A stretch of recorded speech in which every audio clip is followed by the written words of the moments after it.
好的，主播各位观众，画面中可以看到广场上的活动棚架被强风吹得东倒西歪，一台警车跟救护车就停在百货广场前。警方获报到现场后，就赶紧看有没有民众被棚架波及到。幸好事发当下周边未见民众停留，没人受伤。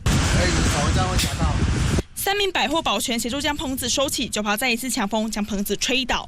事情就发生在2月7号早上8点多，台中西区台湾大道2段百货前，因为新年快到了，百货有推出新年快闪活动，结果摊位还没有入住，刚搭好的临时棚架就被强风吹倒。